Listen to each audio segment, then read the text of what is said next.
Hello दोस्तों, क्या हाल चाल आपके। ठीक है, आपका स्वागत है आपके अपने यूट्यूब चैनल अल्फा इंस्टीट्यूट में। ठीक है, और आज हम चलेंगे कक्षा 11 के क्लास का लेक्चर 3 है। ये कौन सा लेक्चर 3 है? आप लोग लेक्चर 2 देख चुके हो। 2 लेक्चर आपके लिए पहले ही अपलोड कर दिए गए हैं पहले चैप्टर का, क्योंकि पहला लेक्चर में आपको सारी चीज़ें बताई गई थी और दूसरे लेक्चर में बताया गया था। और आज तीसरा लेक्चर में मोल हमें पढ़ना क्या भाई? मोल के बारे में, मोल अवधारणा पढ़नी है। किसके बारे में पढ़नी है? मोल अवधारणा। ठीक है, अब बात समझ लेना। मोल कॉन्सेप्ट, जिसे अंग्रेजी में कहते हैं मोल कॉन्सेप्ट,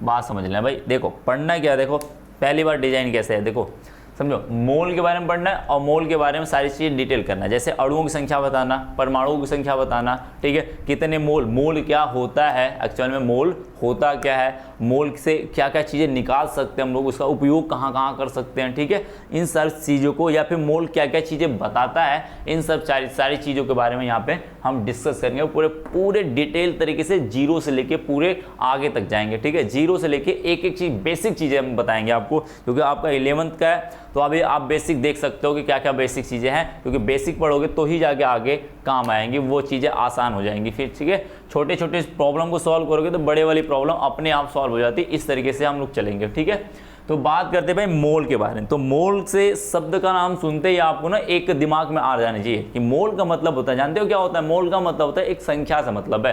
क्या होता है? संख्याओं का समूह से मतलब है। ठीक है, किसका है? संख्याओं के समूह से मतलब। जैसे मैं कह दूं 1 दर्जन केला।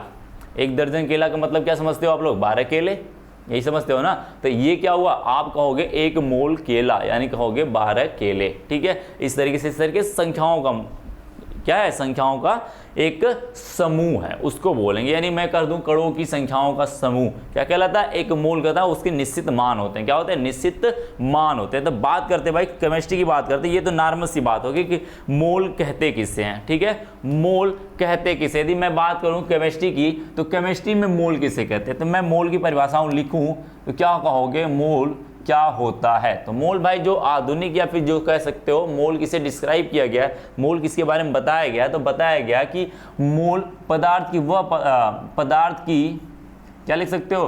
पदार्थ की वह मात्रा, पदार्थ की वह मात्रा, क्या कहेंगे? पदार्थ की वह मात्रा जिसमें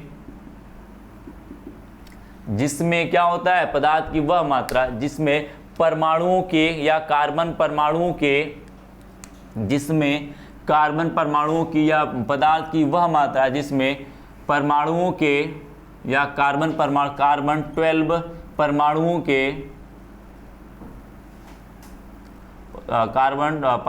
के, कार्बन 12 के 12 ग्राम, क्या कहेंगे? कार्बन 12 के 12 ग्राम, कार्बन 12 के 12 ग्राम परमाणुओं की संख्या के बराबर होती है। क्या होती है? परमाणुओं के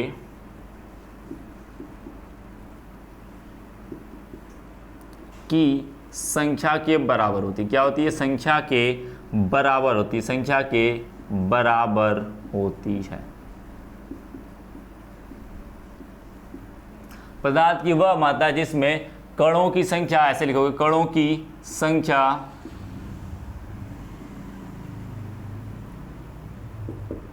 संख्या क्या कहेंगे? कार्बन 12 के 12 ग्राम परमाणुओं की संख्या के बराबर होती है। उसे क्या कहते हैं? एक मोल कहते हैं। मतलब समझ जाओ भाई, परिभाषा जो है ना वो बहुत बड़ी चीज नहीं, मतलब समझ में आना चाहिए। क्या बोला गया कि परमाणु के, यानी कार्बन, देखो कार्बन आपने पढ़ा होगा समस्थानिक, कार्बन के आपने समस्थानिक पढ़ा होगा, नहीं पढ़ोगे तो कार्बन के 3 समस्थानिक होते हैं। क्या होते हैं? कार्बन 12 होते हैं, कार्बन 13 होते हैं और कार्बन 14 होते हैं। क्या होते हैं? कार्बन 13 होते हैं, कार्बन 14 होते हैं, कार्बन 14 होते हैं। तब इसका मतलब क्या है? ये इसका भार से मतलब क्या है? भार है। यानी कार्बन के 12 ग्राम भी होते हैं और कार्बन के 13 ग्राम भी होते हैं। ठीक है, और कार्बन के 14 ग्राम भी होते हैं एक ही कार्बन के अंदर। ठीक है, कार्बन परमाणु बोल दूं, कार्बन परमाणु बोल दूं या कार्बन एलिमेंट तत्व बोल दूं, तो उसके अंदर कार्बन 12 भी होते हैं, कार्बन 13 भी होते हैं, कार्बन 14 भी होते हैं। तो मैं बात करूंगा सिर्फ किसकी मैं बात करूंगा? यहां पर मैं बात करूंगा सिर्फ और सिर्फ कार्बन 12 की, इसलिए मैंने कार्बन 12 लिखा हुआ है। इस बात को ध्यान रखना,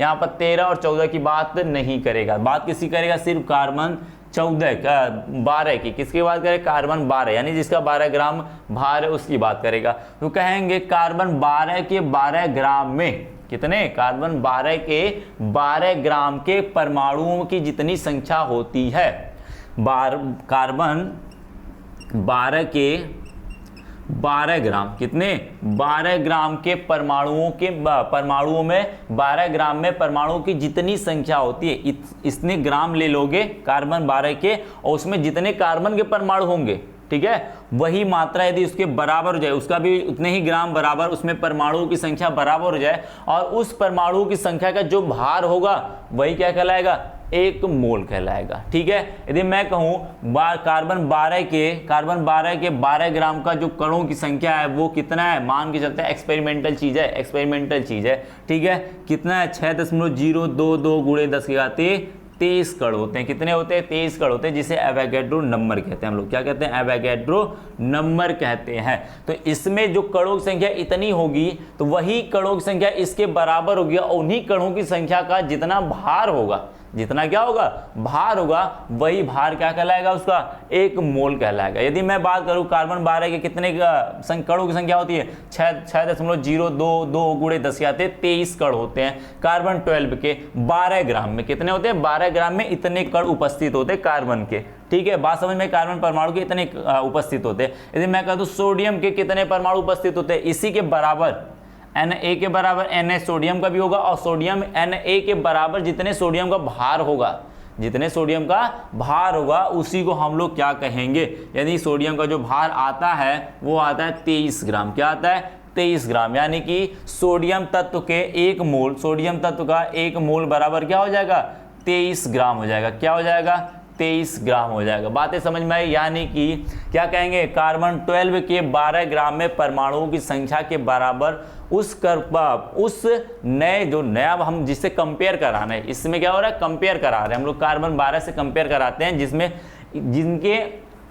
इनके कणों के संख्या के बराबर उसके कणों की संख्या भी कर दो, और उन्हीं कणों की संख्या क्या कर देना, भार निकाल लेना। भार निकालोगे जो वो भार आएगा वही 1 मोल कहलाएगा। क्या कहलाएगा, 1 मोल कहलाएगा। ठीक है, इसको यदि मैं थोड़े से डिस्क्राइब करूं, यदि मैं थोड़ी सी बातों को और थोड़ा सा डिस्क्राइब करूं, यदि मैं आगे थोड़ा सा लेके जाके बताऊं तो मैं क्या लिख सकता हूं। और प्रायोगिक मान से मैंने पहले ही बताया कि आपको क्या होता है, प्रायोगिक मान में Na जो है एवोगैड्रो नंबर है, ये कणों की संख्या बताता है, यानी 1 मोल बराबर कणों की संख्या कितनी होती है, 1 मोल में कितने कण होते हैं, 1 मोल में Na कण होते हैं। तो मैं लिख सकता हूं, एक नोट पॉइंट करके लिख लेना, 1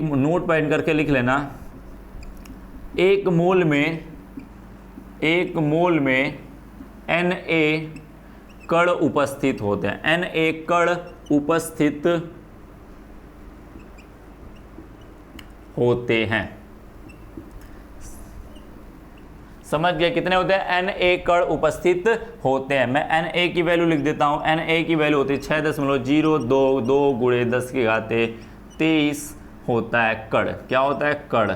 संख्या है भाई, संख्या है, ये संख्या क्या है, संख्या है। समझ गए, बातें समझ गए, इंटरेस्टिंग बात है, बिल्कुल इंटरेस्टिंग बात है। अभी आगे चल के और ज़्यादा इंटरेस्टिंग होने वाला है चैप्टर। ठीक है, बातें, एक नई चीज़ें मैं दिखाऊंगा आपको, इतना नए चीज़ दिखाऊंगा कि आप देख के आपके सर है ना वो चिकरा जाएगा, भाई इतनी बड़ी चीज़ें होती हैं, इसकी अभी संख्या आप ध्यान ही नहीं कर पाओगे। देखना भाई, क्या Na के बराबर क्या, 6.022 गुणे 23 कण होते हैं, यानी कि 1 मोल के कणों की Na कणों की संख्या के बराबर होता है। यदि मैं कह दूं 1 मोल, क्या मैं कहूँ, एग्जाम्पल मैं देता हूँ भाई, 1 मोल की मैं बात करता हूँ, 1 मोल मैं लिख सकता हूँ, 1 मोल CO2, यानी CO2 एक अणु है, कितना है, 1 अणु है। अब मैं पूछूं 1 अणु बराबर क्या है, 1 मोल है, 1 अणु बराबर 1 मोल है। मैंने पहले ही बताया था, CO2 लेक्चर पीछे देखोगे, पीछे वाले लेक्चर में भी मैंने बताया था, यदि ये CO2 एक यौगिक या अणु है, आगे जो संख्या दिखेगी वही अणुओं की संख्या होगी। आगे कितनी दिख रही है, 1 दिख रही है, 1 दिख रहा है, यानी 1 अणु है। तो 1 मोल बराबर 1 अणु लिख सकते हैं, 1 अणु। यदि मैं अणुओं की संख्या पूछूं, कितना मैं पूछूं, इसमें ऊपर 1 मोल CO2 में कितना मैं पूछूं, अणुओं की संख्या कितनी है। अब मैं पूछूं अणुओं की संख्या कितनी है, अब जरूरी कि नहीं 1 मोल की बात करेगा, 1 मोल की बात करेगा, एक मोल की बात करेगा तो इसमें कितने अणुओं की संख्या होगी, Na के बराबर होगी। क्या होगी, Na के बराबर होगी। एक अणु की बात नहीं करेगा, वो संख्या की बात करेगा। किसकी बात करेगा, संख्या की बात करेगा। तो Na के बराबर होगा। Na की वैल्यू क्या है, 6.022 गुणे 10⁻23 कण होंगे। कितना होंगे, कण होंगे। बातें समझ गए, बातें समझ गए, बिल्कुल। एक मोल बराबर CO2 के कितना होगा, कितने कण होंगे उसके, CO2 के एक मोल में 6.022 गुणे 10⁻23 कण होंगे। यदि मैं बात करूं एक मोल क्लोरीन की, यदि एक मोल, मैं कहता हूं एक मोल क्लोरीन आयन, क्या बोलता हूं, एक मोल क्लोरीन आयन में कणों की संख्या कितनी है, तो आप क्या बताओगे, Na यानी 6.022 गुणे 10⁻23 बताओगे कण उपस्थित है। समझ गया। एक मोल का मतलब इतना होता है कि इतना होता है। ठीक है। यदि मैं कहूँ एक मोल, क्या कहूँ मैं, एक मोल हाइड्रोजन का, एक मोल हाइड्रोजन, क्या मैं बोलूँ, एक मोल हाइड्रोजन में कणों की संख्या बताइए। तो हाइड्रोजन में अणु की बात करूँ, हाइड्रोजन अणु की मैं बात करूँ, एक मोल, क्या मैं बोलूँ, एक मोल हाइड्रोजन अणु की मैं बात करूँ तो उसमें कणों की संख्या कितनी होगी, 6.022 गुणे 10⁻23 कण होंगे। 23 कण होंगे हाइड्रोजन के। समझ गए, इतने कण होंगे उपस्थित भाई एक मोल में, यानी एक मोल कितनी बड़ी संख्या है आपकी। समझ गए, समझ गए बात है। अब बात करते भाई मोल आपको बताता क्या क्या है, आपका मोल से आपको जानकारियां क्या क्या मिलती है। तो पहली बात आपने लिखा क्या, कणों की संख्या के बारे में जानकारी मिलती है। क्या मिलती है भाई, कणों की संख्या के बारे में जानकारी मिलती है। तो बात करते हैं, देखो भाई पहली बात करते हैं, पहला बात करते हैं कणों की संख्या के बारे में जानकारी। एक मोल से हमें लिख सकते हो, मोल से हमें कणों की संख्या की जानकारी मिलती, कणों की संख्या की जानकारी मिलती है। समझ गए। अब दूसरी जानकारी क्या मिलती है भाई, दूसरी जानकारी क्या मिलती है, मोल से हमें कणों की संख्या की जानकारी मिलती है। दूसरी बात क्या मिलती है भाई, दूसरा हमें उसका किसी भी तत्व का भार मिलता है। क्या मिलता है, किसी भी तत्व का भार मिलता है, किसी भी तत्व का भार मिलता है। भाई क्या मिलता है, भार की जानकारी होती है, भार की जानकारी होती है।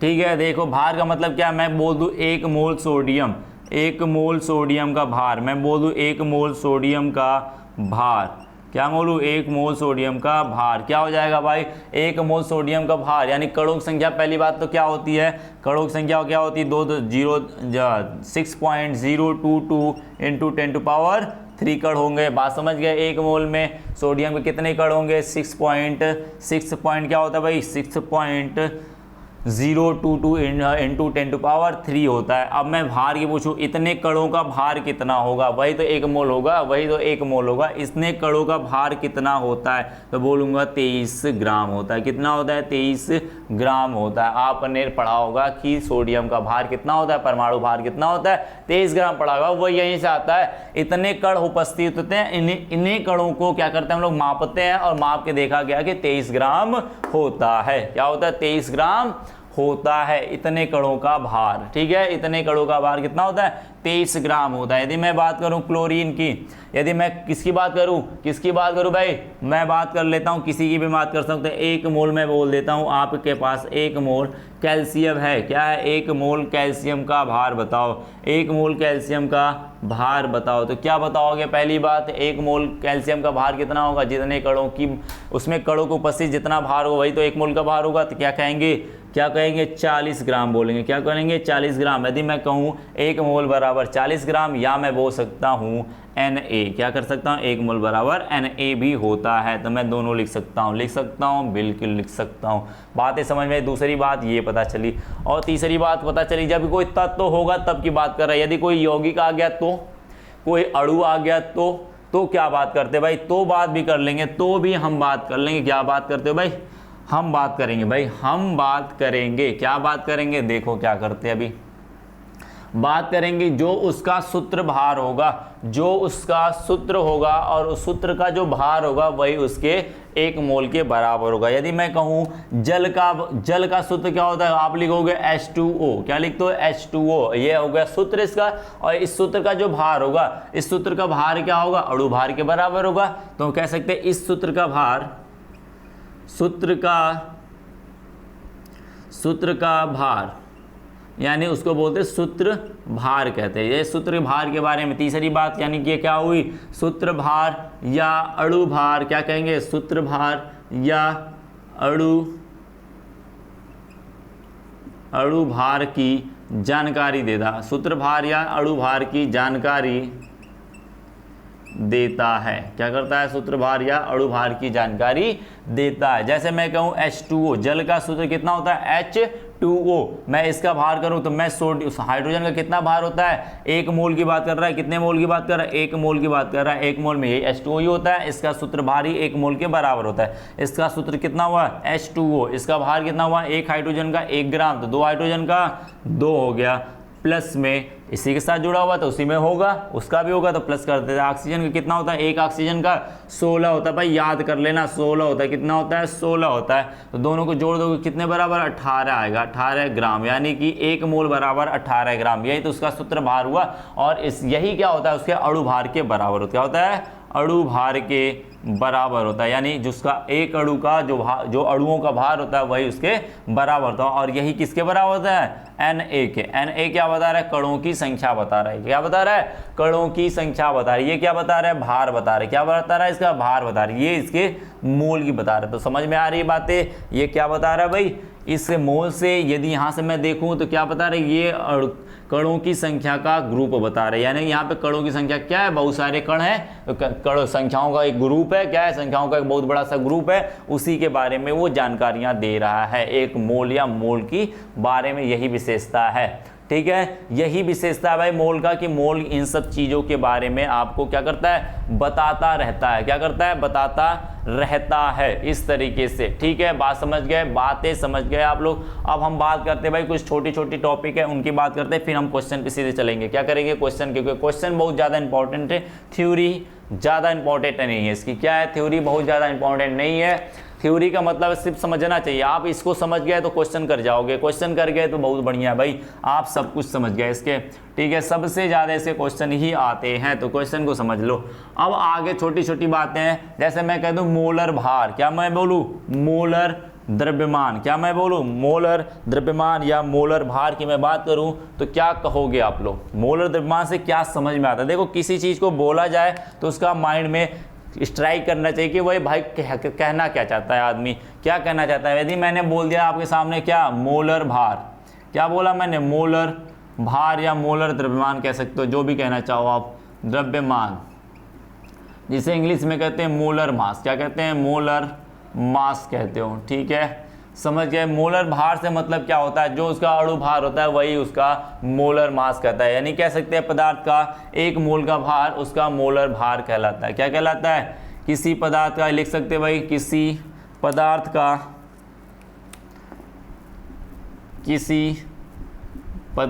का 1 मोल का भार, 1 मोल का भार उस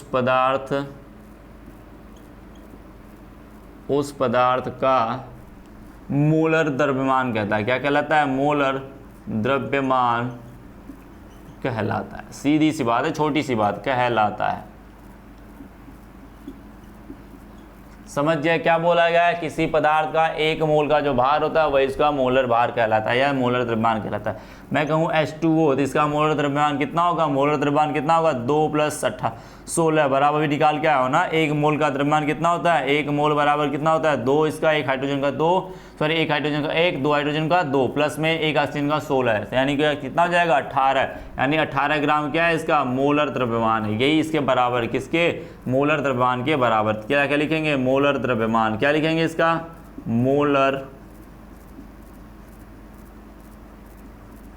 द्रव्यमान। समझ गए, मोलर द्रव्यमान कहेंगे। इस तरीके से आप समझ सकते हो भाई, छोटी छोटी सी बात है, बिल्कुल छोटी छोटी सी बात है, आप समझ जाओगे। बिल्कुल अच्छे अच्छे बच्चे हो भाई आप लोग, अच्छे अच्छे बच्चे हो, समझ जाओगे जल्दी जल्दी से। ठीक है, समझ गए बातें। इस तरीके से ये बताता है। यदि मैं मोलर आयतन की मैं बात करूं, इसी तरीके से मैं क्या बोलूं, मोलर आयतन की मैं बात करूं, किसकी मैं बात करूं भाई, मोलर आयतन। तो मतलब समझ में आया, मोलर आयतन क्या कह सकते हैं भाई, मोलर आयतन किसे कह सकते हो आप लोग, तो क्या कहोगे भाई, आयतन की मैं बात कर लेता हूं, इसी में मैं बताता हूं भाई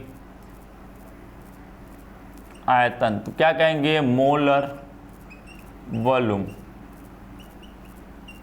क्या बोलेंगे, मोलर वॉल्यूम बोलेंगे। तो क्या कहेंगे, किसी पदार्थ के एक मोल का, अब यहाँ पे भार से मतलब इसलिए द्रव्यमान आता है क्योंकि भार का द्रव्यमान होता है। यहाँ पर किससे मतलब है, किससे मतलब है भाई, किससे मतलब है, मैं फिर से लिख देता हूँ इस चीज़ को, फिर से लिखता हूँ। मैं कहूँगा क्या, एक मोल का, एक मोल, कोई पदार्थ एक मोल जितना क्या करता है, वॉल्यूम क्या होता है, पहली बात तो वॉल्यूम क्या होता है, आयतन क्या होता है, जो कोई पदार्थ कोई भी पदार्थ जितना आयतन घेरता है, यानी जितनी जगह घेरता है, वही उसका क्या कहलाता है, आयतन कहलाता है। यदि मैं कहूँ डब्बा है भाई, पानी का है, ये देखो इधर देखो, यदि मैं इस पानी का आयतन पूछ दूं, क्या करूं, इस पानी का आयतन पूछ दूं, आयतन का मतलब क्या होता है, कि जितना उसने कवर किया हुआ है, यानी इस पानी का आयतन मैं पूछ रहा हूँ, डब्बे का आयतन नहीं पूछ रहा हूँ मैं, डब्बे का आयतन बिल्कुल नहीं मैं पूछ रहा हूँ, मैं बोतल का आयतन नहीं पूछ रहा, मैं किसका आयतन पूछ रहा हूँ, पानी का आयतन पूछ रहा हूँ। पानी का आयतन कितना, जितना पानी ने कवर किया हुआ है, जितना पानी ने आयतन कवर किया हुआ है, जगह घेरा हुआ है, उसी जगह को घेरने वाली जगह को हम बोलेंगे उसका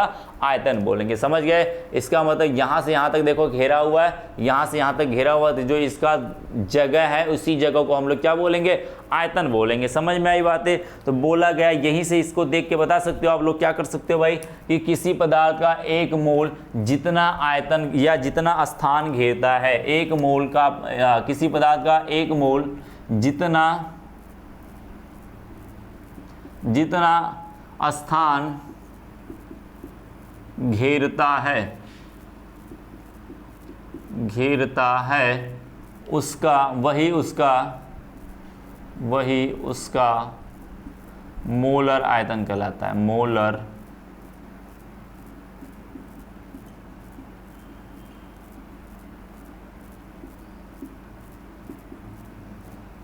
समझ गए क्या कहलाता है, मोलर आयतन। जितना आयतन वो घेर लेगा, इसका मतलब समझ रहे हो ना, वही पानी वाला डब्बा वाली बात करेगा, ये जितना आयतन घेर लिया वही उसका क्या कहलाएगा भाई, आयतन कहलाएगा। जितना स्थान घेर लिया आपने, यदि घेरा हुआ है जगह, स्पेस में जितने जगह घेरा वही आपका आयतन कहलाएगा। समझ गए बातें, बिल्कुल समझ गए। यदि मोलर आयतन V से आयतन को दिखाते हैं, तो या मोलर आयतन है तो Vm कर देंगे, क्या कर देंगे, Vm कह सकते हो, या फिर M से भी दिखा सकते हो, आपकी मर्जी। ठीक है, आपकी मर्जी है भाई, कैसे दिखा सकते हो इसको, कैसे करना चाहते हो कर सकते हो। ठीक है, यदि मैं बात करूं आयतन की, मैं बात करूं तो किसी भी गैस का जो एक मोल का आयतन होता है, यदि मैं बात करूं आयतन का, तो यदि आयतन का मैं बोलूं तो एक नोट पॉइंट लिख लेना भाई, किसी भी गैस का एक मोल का आयतन, तो किसी भी गैस का नोट पॉइंट करके लिख लेना। छोटी छोटी बातें याद रखना, ये छोटे छोटे हैं, बहुत काम आते हैं भाई, बिल्कुल दर्द देते हैं, ये याद नहीं होते तो बाद में दर्द होने लगते हैं आपको। क्या कहोगे, किसी गैस का एक मोल का आयतन 22.4 लीटर होता है। क्या लिख सकते हो, किसी गैस का एक मोल का आयतन, किसी गैस के एक मोल का आयतन 22.4 लीटर होता है।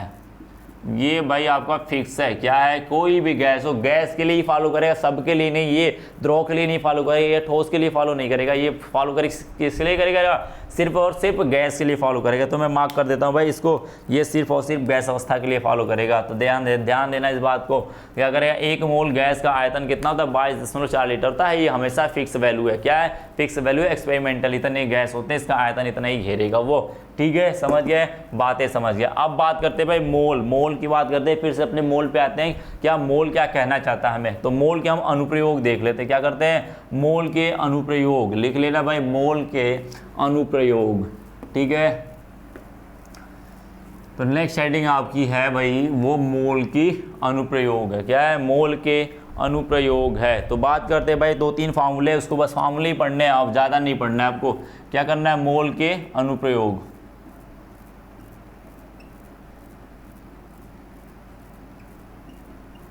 ठीक है, समझ गई बातें समझ गए हो, ठीक है।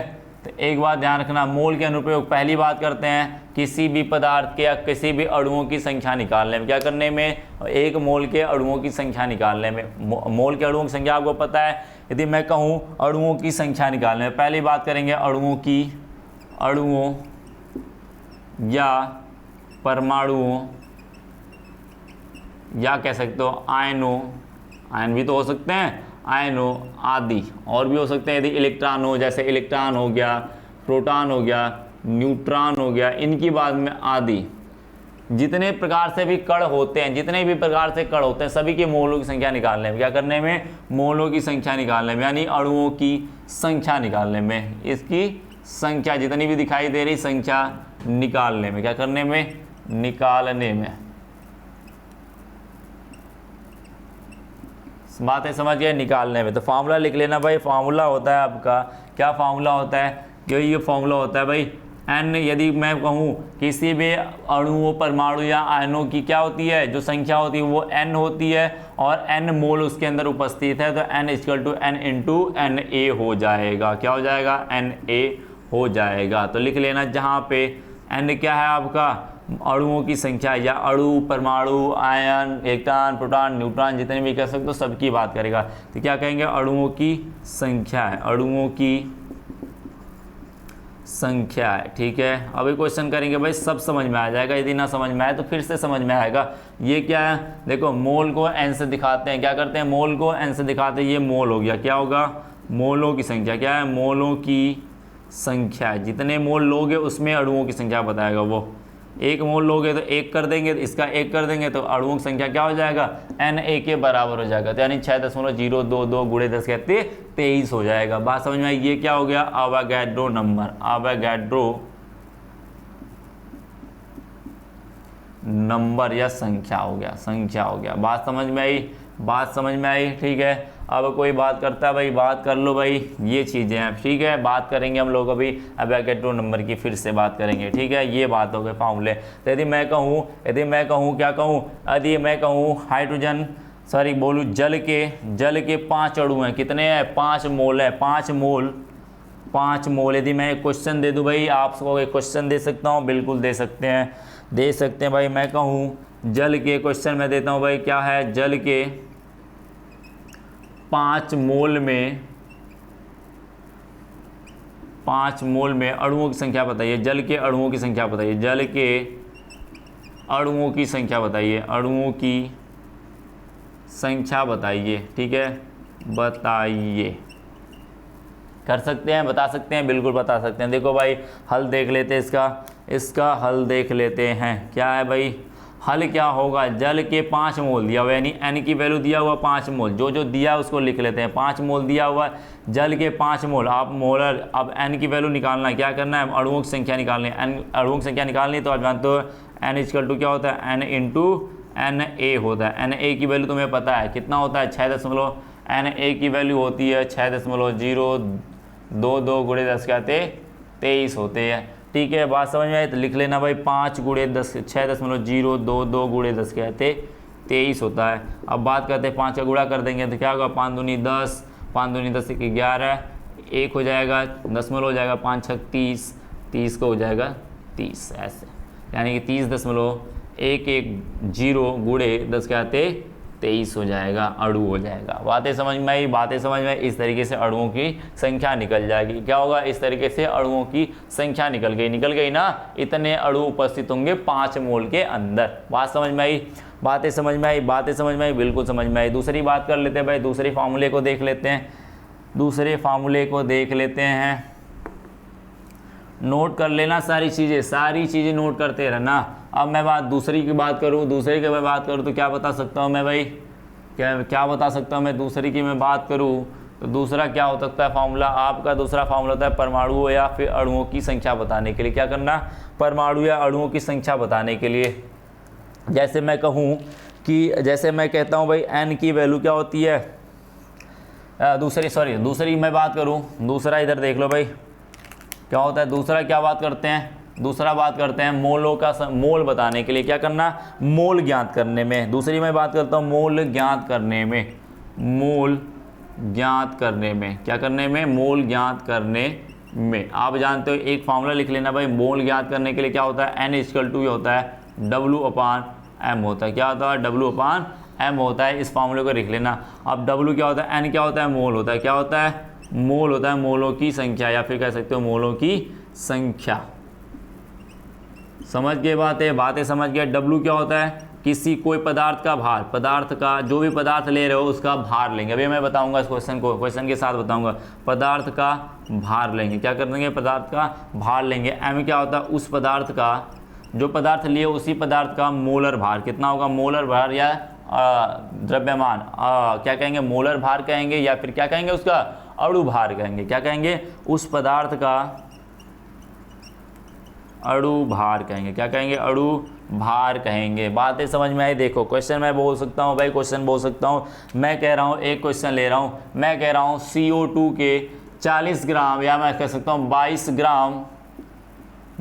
ग्राम CO2 में, CO2 के कितने मोल हैं, 22 ग्राम CO2 में मोलों की संख्या बताइए, मोलों की संख्या बताइए। ऐसे ही पूछेगा क्वेश्चन आपसे, मोलों की संख्या बताइए। क्या करेंगे, मोलों की संख्या बताइए, क्या करिए, बताइए।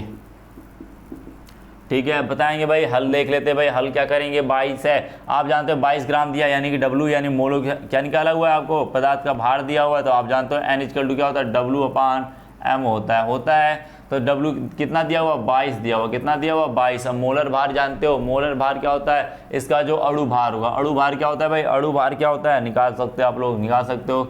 CO2 है, एक कार्बन का 12 होता है, प्लस में एक ऑक्सीजन का 16 होता है, कितना होता है, 16 होता है एक ऑक्सीजन। कितने ऑक्सीजन है, 2 ऑक्सीजन, यानी कि 16 दूनी क्या होता है, 16 दूनी 32, 32 और 12 कितना होता है, 44 होता है। कितना, 16 दूनी 32, 32 और 12 कितना होता है, 44 होता है, यानी कि 44 हो जाएगा। कट करोगे कितना आएगा, 1/2 आएगा। 1/2 का मतलब 0.5, यानी कि N मोलों की संख्या कितनी आई, 0.5, यानी हाफ आई। कितनी आई, 0.5 आई। ठीक है, इस तरीके से मोलों की संख्या ज्ञात कर सकते हो आप लोग इस मोल के सहारे। ठीक है, इसके सहारे आप लोग मोलों की संख्या भी ज्ञात कर सकते हो। तीसरी बात करते हैं भाई STF पे। STF या फिर गैस के लिए बात करेगा। किसके लिए बात करेगा, गैस के लिए बात करेगा। ये गैस की बात करेगा कि गैस का आयतन कितना होगा, किसी भी गैस का आयतन कितना होगा, N मोल पे गैस का आयतन कितना होगा। यदि मैं पूछूंगा क्या कह सकता है ये गैस का STF या STP या NTP पर, किस पे, STP या NTP पर आयतन, क्या बोलेगा, आयतन निकालने के लिए, क्या निकालने के लिए, आयतन निकालने के लिए बात करेगा।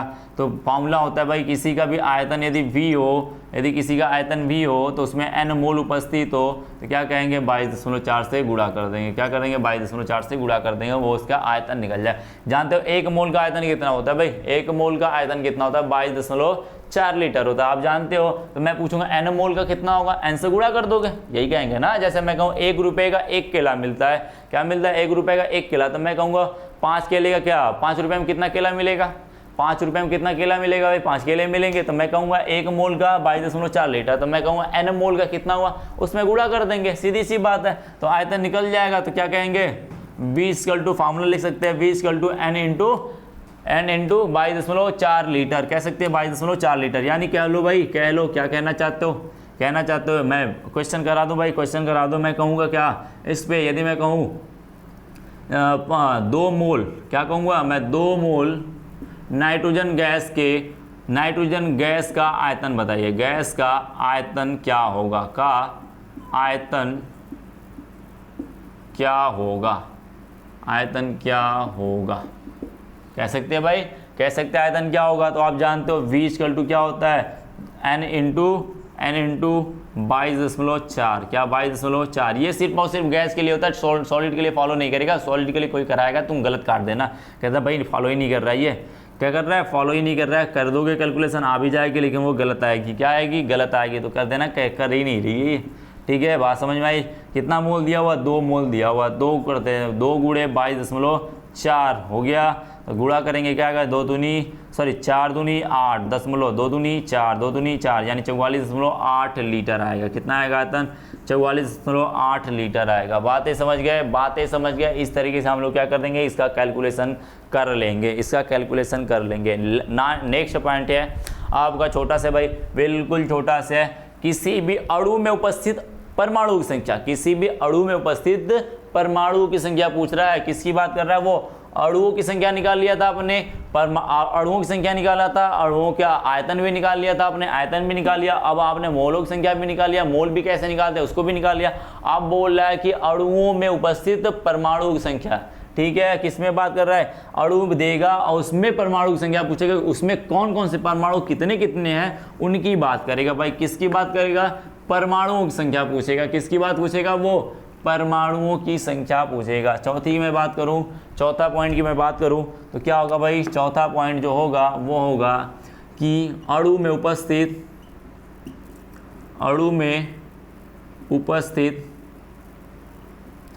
परमाणुओं की संख्या, परमाणुओं की संख्या,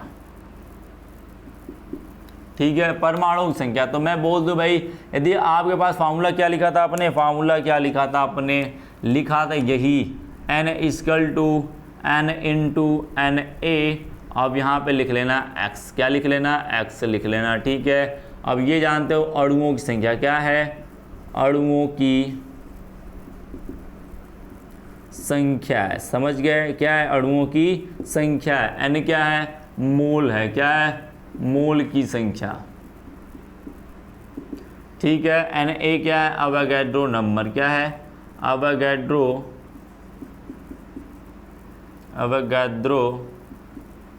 नंबर, ठीक है। अवोगाड्रो नंबर है। ये क्या है? परमाणु, अणु में उपस्थित परमाणुओं की संख्या। क्या है? परमाणुओं या कणों की संख्या है, उपस्थित परमाणुओं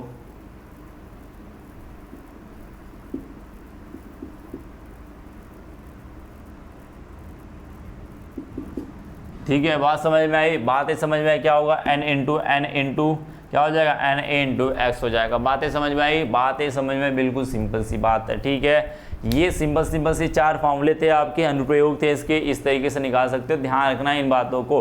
अभी मैं क्वेश्चन कराऊंगा भाई, याद रखना इस बात को। क्वेश्चन करा रहा हूँ भाई, क्वेश्चन पार्ट शुरू हो रहा है इसका।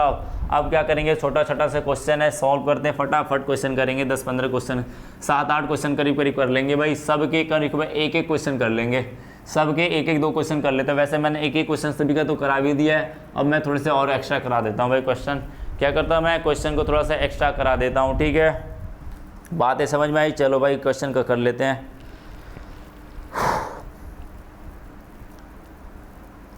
बात करो भाई, क्वेश्चन की बात करते हैं, क्वेश्चन की बात करते हैं। आओ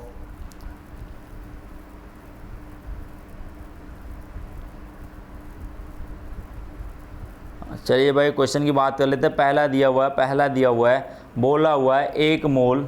मैं बात कर लेता हूँ भाई क्वेश्चन की, क्वेश्चन पार्ट कर लेते हैं बात भाई। क्वेश्चन बोलते हैं 1 इलेक्ट्रॉन दिया हुआ, बोलेगा 1 इलेक्ट्रॉन पर, आवेश छोड़ो, आवेश को छोड़ो, अभी आवेश छोड़ो। दूसरा क्वेश्चन देखो, हाँ देखो इसका, ये क्वेश्चन सही है, आवेश छोड़ो।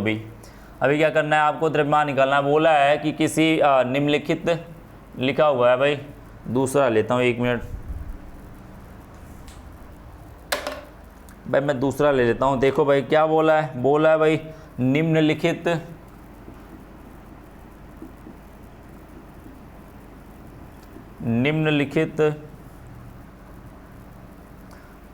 का द्रव्यमान ज्ञात कीजिए, द्रव्यमान ज्ञात कीजिए, ठीक है। निम्नलिखित के द्रव्यमान ज्ञात कीजिए। क्या बोला भाई? पहला दिया हुआ है CO2 का द्रव्यमान ज्ञात करना है, के एक अणु का, कितने अणु का भाई?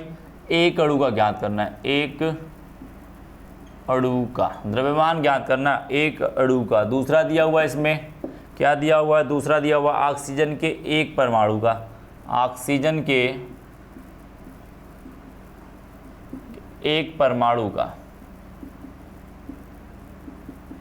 ठीक है। ऑक्सीजन के 1 परमाणु को। तो भाई जानते हो, ध्यान देना भाई, ध्यान देना क्या क्या बोला गया है आपको, क्या क्या बोला गया है। यदि मैं बात करूं क्वेश्चन पार्ट की, तो मैं बोलूँ क्या क्या दिया गया आपको क्या दिया भाई आपको, W इक्वल टू क्या हुआ, फॉर्मूला आप जानते हो, एक द्रव्यमान ज्ञात कीजिए। क्या करना है आपको, द्रव्यमान ज्ञात करना है इनका। यदि इनका द्रव्यमान ज्ञात करना है यानी कि CO2 का कितना भार होगा, द्रव्यमान ज्ञात करना, तो आप जानते हो द्रव्यमान के लिए क्या होता है, मोल बराबर होता है। मोल बराबर क्या होता है, Na के बराबर होता है। यही होता है कि नहीं भाई, होता है कि नहीं, होता है ना, परमाणुओं की संख्या बराबर, यही तो भार होता है उसका।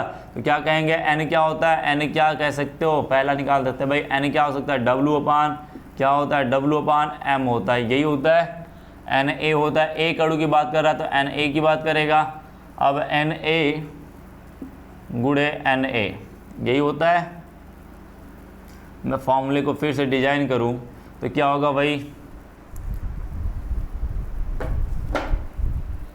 इधर देखो, फॉर्मूले को मैं फिर से डिजाइन करूँ। यदि क्या पूछा है, CO2 का भार पूछा हुआ है, भार पूछा हुआ है तो भार का मतलब क्या होता है, W हो गया, W निकालना है आपको, M दिया हुआ, मास तो निकाल ही सकते हो। तो क्या होता है, N बराबर क्या होता है, N बराबर क्या होता है, भार बटे क्या होता है, अणु भार होता है। क्या होता है, अणु भार होता है, सॉरी अणु भार यानी कि M होता है। यही होता है, N बराबर W/m होता है, यही होता है। अब आपको W तो पूछा, M तो पता है, N नहीं पता है। N निकालने के लिए आपका फॉर्मूला है आपके पास, कितना अणु दिया है, एक अणु दिया हुआ। कितना अणु दिया है, एक अणु, यानी अणुओं की संख्या दिया हुआ एक। तो आप जानते हो एक फॉर्मूला जानते हो, कैपिटल N इक्वल टू क्या होता है, स्मॉल n इंटू Na, यही होता है।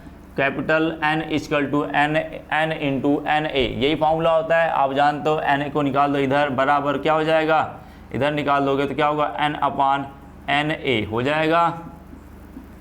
आप जानते हैं n बराबर दिया हुआ है क्या, W/m दिया हुआ N/Na हो सकता है, बिल्कुल हो सकता है।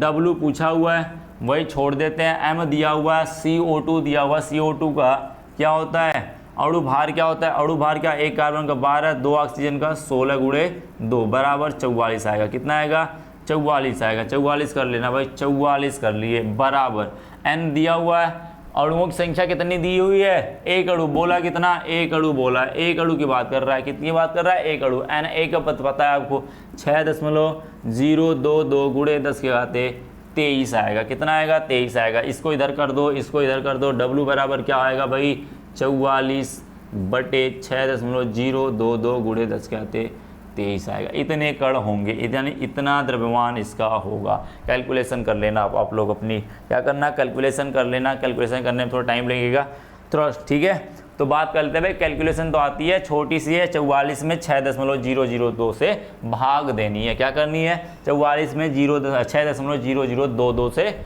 भाग देनी है। आप दे सकते हो, उसको दे सकते हो। नेक्स्ट क्वेश्चन की बात करते हैं, क्या है, ऑक्सीजन के परमाणु की संख्या ज्ञात करनी है। ऑक्सीजन के कितने परमाणु उपस्थित हैं, कितने परमाणु उपस्थित है। ऑक्सीजन का मतलब O2 की बात कर रहा है, किसकी बात कर रहा है, O2 में कितने परमाणु उपस्थित है। तो बात करते हैं भाई, O2 में कितने परमाणु हैं, कितने परमाणु, यानी 1 मोल दिया हुआ है। कितना दिया हुआ है, 1 मोल दिया हुआ। द्रव्यमान ज्ञात करना है परमाणुओं का, सॉरी ऑक्सीजन के परमाणुओं का द्रव्यमान पूछा हुआ। किसका पूछा हुआ है, परमाणु का द्रव्यमान। तो क्या कहेंगे भाई, W/m हो जाएगा, बराबर क्या होगा, N गुणे N/Na होगा। यही होगा, परमाणुओं का द्रव्यमान पूछा है तो परमाणु का द्रव्यमान क्या होगा भाई, परमाणु का द्रव्यमान क्या होगा। तो निकाल सकते हो, बिल्कुल निकाल सकते हो। W पूछा हुआ है आपको, W छोड़ देते हैं। M पूछा है, O2 का भार जानते हो, भार कितना होता है, 32 होता है। 16 दूनी 32 होता है, बराबर हो जाएगा। N की वैल्यू कितनी होती है, N की वैल्यू कितनी होती है, यहाँ पर N कितना दिया हुआ है, ऑक्सीजन का 1 अणु है, 1 मोल है, यानी 1 अणु है। तो एक बात कर लेते हैं, ठीक है। Na की वैल्यू कितनी है, 6.022 गुणे 10 के आते 23 है, ठीक है। तो यहाँ से फिर W निकाल लोगे, 32 बटे 6.022 गुणे 10 के आते 23 हो जाएगा, ठीक है। फिर से कैलकुलेशन कर लेना, ठीक है। इस तरीके से आप कैलकुलेशन कर सकते हो। बात समझ में आई। दूसरा क्वेश्चन देख लेते हैं भाई, दूसरे क्वेश्चन के ऊपर चले जाते हैं, ठीक है। दूसरे क्वेश्चन पे आते हैं भाई, कैलकुलेशन कर लेना। कैलकुलेशन करने में टाइम लगेगा आपको, ठीक है। तो थोड़े से कैलकुलेशन कर लेना, बड़ी बड़ी कैलकुलेशन आएगी फिर भी कोई दिक्कत नहीं है, ठीक है। छोटी छोटी कैलकुलेशन मैं करा देता हूँ, बड़ी करने में टाइम लगेगा, इसलिए मैं टाइम टेकन नहीं कर रहा हूँ आपका, ठीक है। देख लो भाई, दूसरा क्वेश्चन देख लो। वैरायटी वाले सभी क्वेश्चन है, सारे फॉर्मूले पे क्वेश्चन आ जाएंगे। दूसरा क्वेश्चन है, बोला है भाई, बोला है, क्वेश्चन दिया हुआ है क्या दिया हुआ है 0.4 मोल, 0.4 मोल, क्या बोला है 0.4 मोल में, 0.4 मोल में जल के, यानी कि जल के 0.4 मोल में जल के कितने अणु हैं, कितने अणु हैं, के कितने अणु हैं। क्या पूछा है भाई, अणुओं की संख्या पूछा है। क्या पूछा है, अणुओं की संख्या पूछा है। तो अणुओं की संख्या पूछ दे सकता है भाई, बता सकते हो आप लोग, बता सकते हो, बिल्कुल बता सकते हो भाई। 0. मोल दिया हुआ है, एन की वैल्यू पूछा हुआ, तो आप जानते हो एन इक्वल टू क्या होता है, एन इंटू एन ए होता है, यही होता है। आप यहाँ पर अणुओं की संख्या पूछा, ये पूछा हुआ है, ये दिया हुआ, मोलों की संख्या दिया हुआ है, ये पता है आपको। क्या करोगे 0.4 इंटू 6.022 इंटू 10⁻23 हो जाएगा। क्या होगा 23 हो जाएगा। तो गुणा करोगे क्या आएगा भाई, गुणा करोगे क्या आएगा, गुणा कर सकते हो, बिल्कुल कर सकते हो। इसको क्या लिख सकते हैं, 4 × 10 की घाते 6.022 × 10 की घाते 22 लिख सकते हैं, इसको 22 लिख सकते हैं। इसका 10 मैंने हटा लिया, ठीक है। अब गुणा करोगे 4 छंग कितना आएगा, 4 छंग 4 0, 4 दूनी 8, 8 0, क्या होगा 0.6, 4 छंग 24, 24 × 10 के आते 22 आएगा। या फिर लिख सकते हैं इसको 2.408 8 × 10 के आते 23 भी लिख सकते हो। यानी कि इतने अणुओं की संख्या होगी, क्या होगी 2.4088 × 10 के आते 23 अणु उपस्थित होंगे जल के। किसके होंगे, जल के उपस्थित होंगे, ठीक है। नेक्स्ट क्वेश्चन के ऊपर आते भाई, नेक्स्ट क्वेश्चन के ऊपर आते, फटाफट क्वेश्चन करेंगे हम लोग, फटाफट चुटकियों में करेंगे भाई, बिल्कुल आसानी से करेंगे, ठीक है। एक मज़ेदार क्वेश्चन भाई, एक मज़ेदार क्वेश्चन मैं दिखा रहा हूँ आपको। क्या कर रहा हूँ मैं, एक मज़ेदार क्वेश्चन दिखा रहा हूँ आपको। एक चीज़ बता देना मुझे, एक चीज़ आप बता देना। हाँ, एक क्वेश्चन देख लेना, बहुत मज़ेदार इंटरेस्टिंग क्वेश्चन है, बिल्कुल इसको छोड़ना मत। आप लोग कैलकुलेशन करना भाई, मज़ेदार क्वेश्चन है, बिल्कुल देखना भाई। क्या क्वेश्चन है, क्वेश्चन दिया हुआ, पूछा है 1 लाख रुपए प्रति सेकेंड, ये बोला है 1 लाख। क्वेश्चन देखना भाई, 1 लाख बोला है, कितना बोला है 1 लाख रुपए,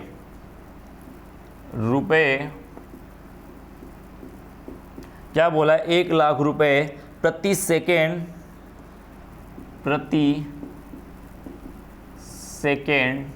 आप खर्चा कर रहे हो। क्या कर रहे हो, आप खर्चा करते हैं 1 लाख रुपए प्रति सेकेंड की दर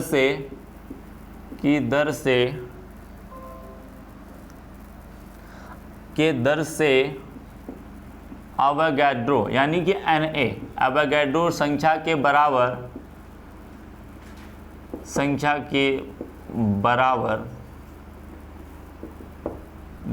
क्या करना है, एवोगैड्रो संख्या के बराबर क्या करना है आपको, खर्च करने में कितना समय लगेगा, खर्च करने में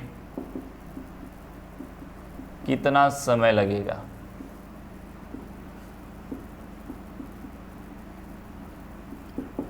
अभी मैं बताऊंगा भाई एवोगैड्रो नंबर, क्या आप लोग लग रहा होगा एवोगैड्रो नंबर बड़े हल्के की चीज़ है, क्या है, बड़े ही हल्के की चीज़ है। मैं बताता हूं भाई एवोगैड्रो नंबर का मतलब क्या होता है, 1 रुपये का मतलब, इसका मतलब क्या होता है, यहाँ से समझ में आएगा। देखो बोला गया, क्वेश्चन समझ लेना, 1 लाख रुपये प्रति सेकेंड की दर से एवोगैड्रो संख्या के बराबर खर्च करने में कितना समय लगेगा। क्या करेंगे, यानी क्वेश्चन का सीधे सीधे सुनो कैसे बोल रहा है। ये क्वेश्चन बोल रहा है कि 1 लाख रुपए तुम प्रति सेकंड खर्चा करते हो। क्या करते हो, 1 लाख रुपए तुम प्रति सेकंड में खर्चा कर देते हो।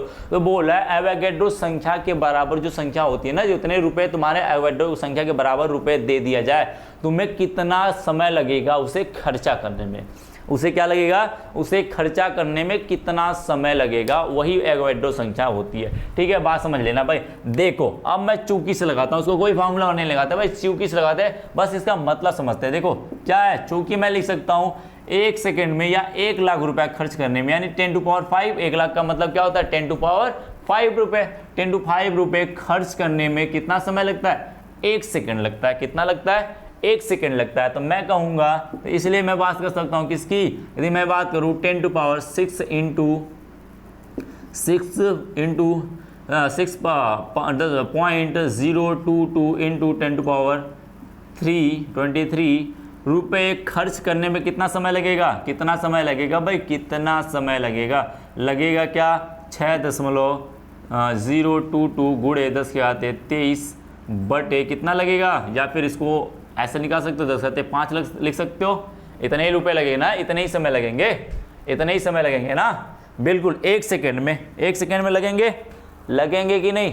देखो नहीं समझ में आ रहा है, फिर से देखो, इधर देखो फिर से। अब 1 का निकाल लो, 1 रुपये 1 सेकेंड में उल्टा लिख सकते हो इसको, 1 सेकेंड में कितना लग रहा है। यदि मैं बात करता हूँ इसको ऐसे, चूंकि देखो कहाँ गया, ये देखो भाई लिख सकते हो, चूंकि क्या कर सकते हैं 10 के आते 5 रुपये खर्च करने में कितना समय लग रहा है, 1 सेकेंड लग रहा है, कितना सेकेंड लग रहा है, या फिर कह सकते हैं 1 सेकेंड में कितना खर्च कर रहे हो, 10 के आते 5 कर रहे हो। तो मैं पूछूंगा कितना 6.022 खर्च करने हैं, 10 टू पावर 3 खर्च करने हैं, क्या लिखेंगे, क्या होगा 6 power 2 3022 into 10 to power 23 upon 10 to power कितना लग रहा है, कितना लग रहा है 10 टू पावर 5 लगेगा, इतना समय लगेगा, कितना 1 सेकेंड में लग रहा है, कितने समय में लग रहा है 1 सेकेंड में। मैं बात करूं किसकी, मैं बात करूं किसकी बात कर सकता हूं भाई, मैं बात करता हूं 1 सेकेंड में, मैं 1 साल की मैं बात करूं, किसकी मैं बात करूं 1 साल की, 1 मिनट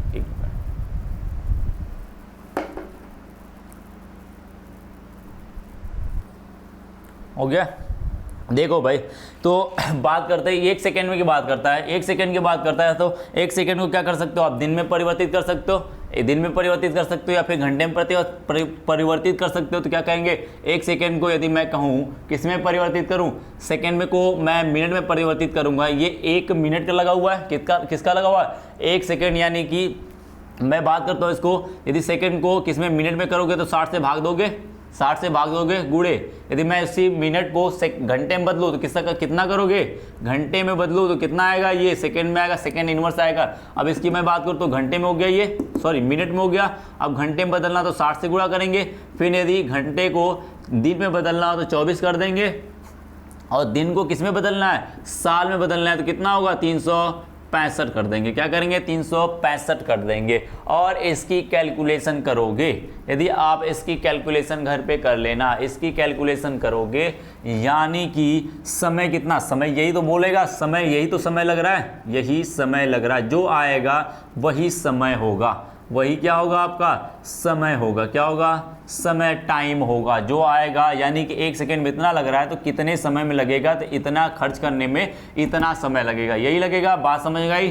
तो कहेंगे इतना कितना समय लगा, तो क्या बात करेंगे 6 क्या कहेंगे, इसका गुणा करोगे तो आता है, इसका गुणा करोगे तो 1.91 गुणे 10 के घाते 11, यानी आप इसको किस में बदल चुके हो, वर्ष में बदल चुके हो। किसके बदल चुके हो, वर्ष में। तो ये समय किस में बताएगा, वर्ष में बताएगा। किस में बताएगा, वर्ष में। तो इंटरेस्टिंग बात ये हुई कि आप यदि 1 लाख रुपए प्रति सेकेंड खर्चा कर रहे हो तो एवोगैड्रो संख्या के बराबर रुपए दे दिए जाए तो आप उसे 1.91 वर्ष, सॉरी 1.91 गुणे 10 कहते 11 वर्ष में खर्चा करोगे। समझ गए कितना बड़ा अमाउंट है ये, कितना बड़ा अमाउंट है एवोगैड्रो संख्या। समझ गए बातें समझ गए कितनी बड़ी संख्या है ये, बहुत बड़ी संख्या। तो सोचो कि 1 मोल में इतने कण होते हैं तो वो कितने ज़्यादा कण होंगे। यानी सोच लो कि आप एवोगैड्रो संख्या के बराबर आपको रुपए दे दिए जाए तो कितने साल में खर्चा करोगे, यानी कितनी पुश्तें आपकी खाते खाते क्या हो जाएंगी, ख़त्म हो जाएंगी, फिर भी खर्चा नहीं करोगे। 1 सेकेंड में 1 लाख खर्चा कर रहे हो, सोच सकते हो कितनी बड़ी अमाउंट है ये, कितनी बड़ी अमाउंट है। तो उसमें 1 मोल में इतने बड़े अमाउंट के कण होते, तो सोच सकते हो कण कितने छोटे होंगे जो 1 मोल में इतने ज़्यादा आ जा रहे हैं। समझ गए ना, इसीलिए कहते हैं कण क्या होते हैं, बहुत ही छोटे छोटे होते हैं। समझ गए। तो आज का इतना ही क्वेश्चन पार्ट है, ठीक है। आगे वाला हम लाएंगे इसके सोल्यूशन पार्ट को, ठीक है। लेक्चर इसका 4 जब आएगा उसमें सोल्यूशन आएगा, तो वो भी मज़ेदार होगा। आज का क्वेश्चन मज़ेदार था। और आज यदि आपने वीडियो को देखा हुआ, यदि आपको पसंद आया हो तो लाइक करिए और हमें कमेंट करके बताइए ज़रूर कि भाई कैसा वीडियो आपको लगा। Thank you.